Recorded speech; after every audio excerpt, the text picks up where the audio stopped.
បាទជំរាបសួរក៏សួស្តីទៅកាន់បងប្អូនទាំងអស់គ្នាសាជាថ្មីនេះយើងមកមើលក្រោយផ្ទះម្ដងទៀតបន្ទាប់ពីយើងបាញ់ថ្នាំពោតថ្ងៃមុនហើយយើងអត់បានមកមើលថាវាងាប់តកៅឬក៏អត់ទេតែថ្ងៃនេះយើងមកពិនិត្យមើលម្ដងទៀតថាងាប់ឬមិនងាប់នឹងតោះយើងទៅតាមអាមទាំងអស់គ្នាបងប្អូនយើងធ្វើដំណើរកាត់វាស្មៅទៅគួនល្អបងប្អូនគួនល្អcòn chốtឲ្យមន់ឲ្យទាស៊ីចឹងណាបងប្អូនជូតជាប្រចាំថ្ងៃឲ្យមន់ឲ្យទាខ្ចីល្អបងប្អូនទីគួនយើងមកដល់ហើយឡើងណាំពោតយើងមុនយើងពិនិត្យទាំងអស់គ្នាឃើញថាលាស់ល្អបងប្អូនបដូរលេងស៊ីទេព្រោះថ្នាំដែលយើងដាក់គឺដាក់ថ្នាំ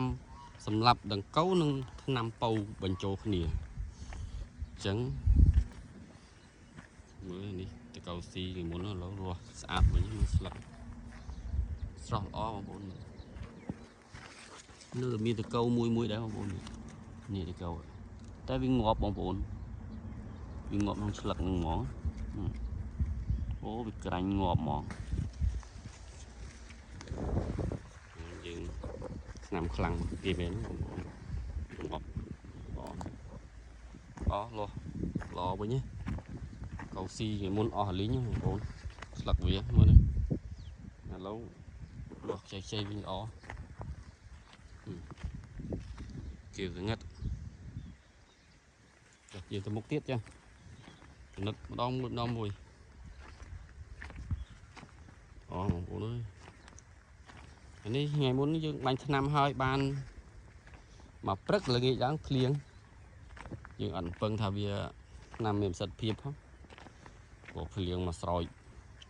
ពីលើតែចេះអត់អីដែរមើលបានផលរបស់យើងដែរបាញ់ហើយគេថាលូតលាស់ល្អងាប់តកៅងាប់អីអស់មែនហើយលាស់ល្អជាងមុនវាខៀវដោយសារយើងដាក់ថ្នាំប៉ូវពីលើបន្ថែមអញ្ចឹងទៅវាលូតលាស់ល្អ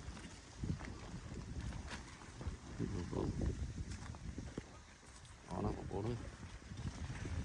បន្លែយើងខាងនេះលេខមកមើលខាងនេះចំការអំពៅ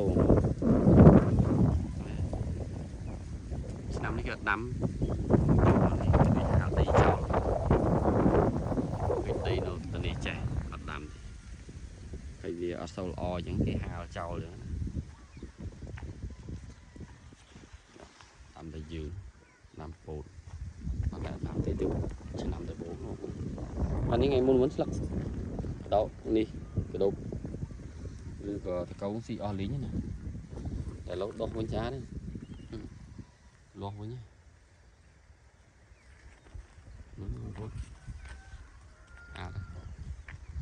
តូចនេះវិញយើងការពារទុកមុនកុំឲ្យស៊ីអស់នេះតែយើងចេះការពារទុកមុនអញ្ចឹងស៊ីទេតែសិនតែយើងមិនការពារនេះស៊ីអស់បាត់ហើយស្លឹកតូចនេះអញ្ចឹងទុកខាងបងប្អូនឆ្នាំហ្នឹងមានតកៅដែរអត់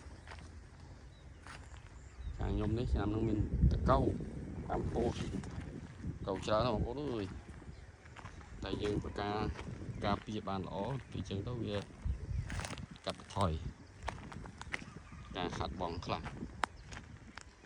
អញ្ចឹងវីដេអូយើង